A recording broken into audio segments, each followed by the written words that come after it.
vamos meditar na palavra do Senhor, palavra do nosso Deus, que se encontra aqui no Salmo 19. Nós temos meditado no Salmo 19 e existem 3 mensagens poderosas nesse Salmo. Eu poderia dividir ele em 3 partes. Nós falamos sobre a primeira parte, a pregação silenciosa, né? Que é a pregação que toda a criação nos traz todos os dias, dia após dia. E diante dessa palavra, dessas pregações que a criação do Senhor nos traz, todos nós somos indesculpáveis. Depois falamos ontem sobre como a palavra de Deus, ela transforma a nossa vida, como ela é perfeita, como aqueles que ouvem a palavra de Deus podem de fato viver tudo aquilo que a palavra nos promete, nos dá, pois Deus trouxe todas as coisas à existência pelo poder da sua palavra.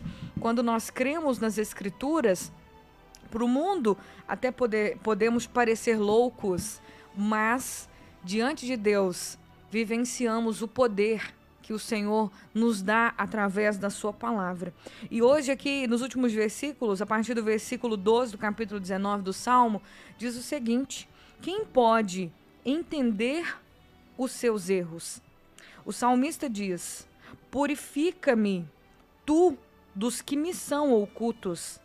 Também da soberba guarda teu servo, para que não se assenhorie de mim. Então serei sincero e ficarei limpo de grande transgressão. O último versículo 14, o salmista declara: sejam agradáveis as palavras de minha boca e a meditação do meu coração perante a tua face, Senhor, rocha minha e redentor meu. Quando o salmista diz essas palavras, ele estava entendendo que Deus não é como as pessoas que ouvem apenas o que a gente pronuncia, mas Deus, ele vê os nossos pensamentos. Então, o que precisa ser agradável diante de Deus não é só as palavras que saem da nossa boca, mas também a meditação do nosso coração. Mas existe um grande mal em todos nós, no ser humano no geral, que as pessoas elas se preocupam apenas com o que as outras pessoas vão pensar delas. Muitas pessoas elas vivem de aparência. Elas mostram para as pessoas apenas, e sabe que todo mundo, a maioria das pessoas fazem isso, mostra apenas o que quer mostrar. E ser sincero diante de Deus, porque vou dizer para vocês uma verdade, eu nunca vi Deus face a face, como eu vejo uma pessoa, como eu vejo as pessoas que trabalham aqui comigo, os meus entes queridos.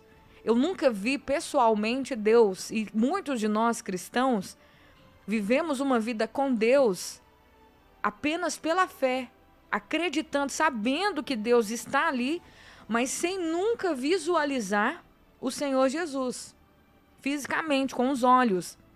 Algumas pessoas já tiveram visões. Eu já tive visões, mas eu nunca nessa visão, eu nunca tive o privilégio de ver a face do Senhor. Eu já vi as mãos dele, eu já ouvi a voz, já tive essa experiência. Mas muitos de nós vamos viver com Cristo até o final pela fé. E Jesus disse: felizes os que acreditam, porque esses verão a Deus, né? Esses que acreditam são felizes, porque não viram e creram. Então, quando nós não vemos, mas cremos, então a gente é feliz, porque sabemos que um dia vamos ver. Então, eu ando com Deus, sei que Ele está aqui, porque a presença dEle é real na minha vida. Quando você anda com Deus, você começa a perceber a presença de Deus real.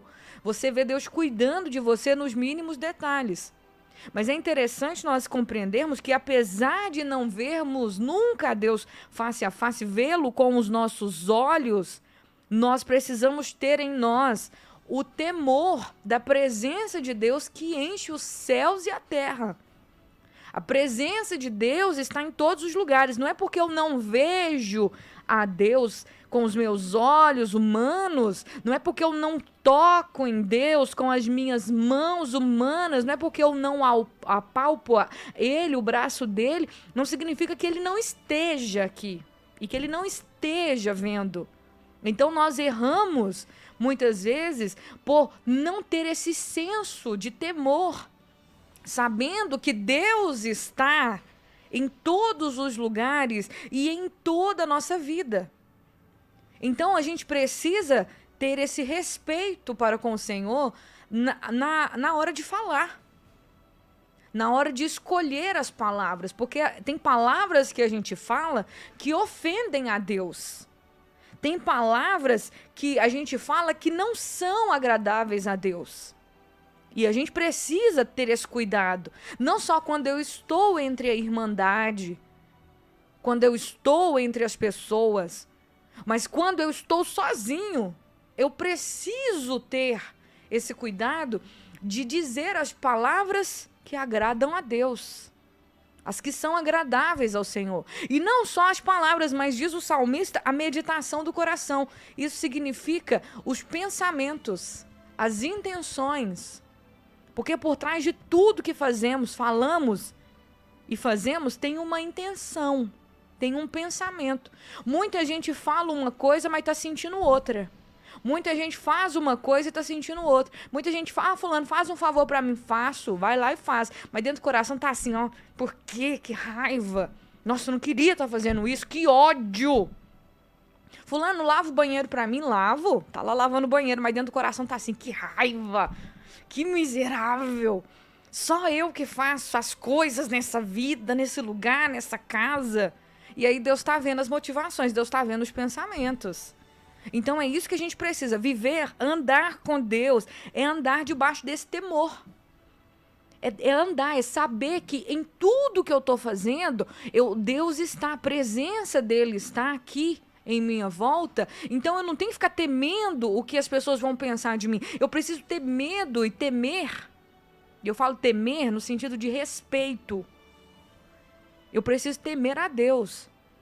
Que sejam agradáveis a Ele as palavras da minha boca e os pensamentos, aquilo que o meu coração fica preso. O que eu fico pensando mais? Quais são as motivações, as meditações do meu coração? Em que está a minha mente? Será que o que eu fico pensando aí, fico voando, né? Voando ali como diz, né? Fica voando na batatinha, voando na maionese, né? Voando nas nuvens. Aquilo que eu estou pensando dentro da minha mente ali, de repente quando eu estou ali voando, será que essa meditação do seu coração é agradável ao Senhor? Porque ela precisa ser perante a face de Deus, porque estamos diante da face de Deus.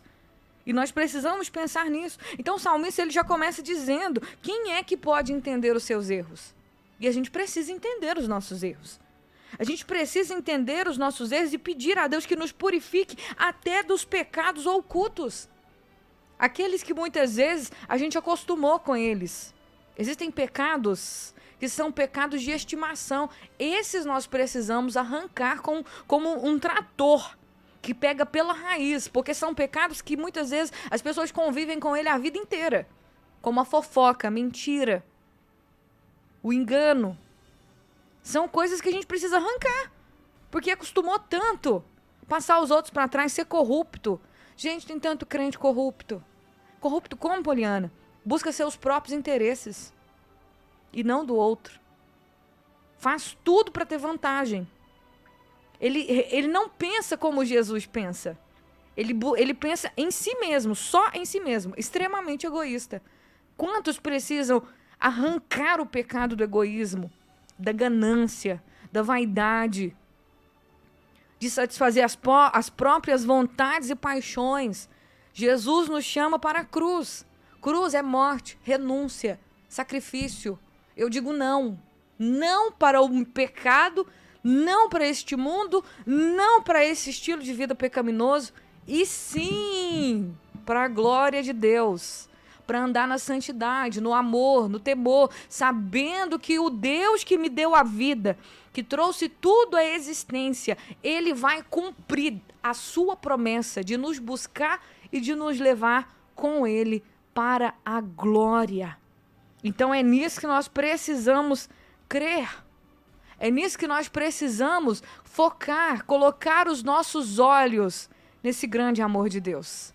Vamos orar? Senhor, em nome de Jesus, guarda o nosso coração da soberba. Guarda, Senhor, o nosso coração, como o salmista pediu. Não deixe que a soberba, o achar que a gente é muito e que a gente não tem problema nenhum, que a gente não tem pecado nenhum para arrancar, a gente não tem nada que mudar.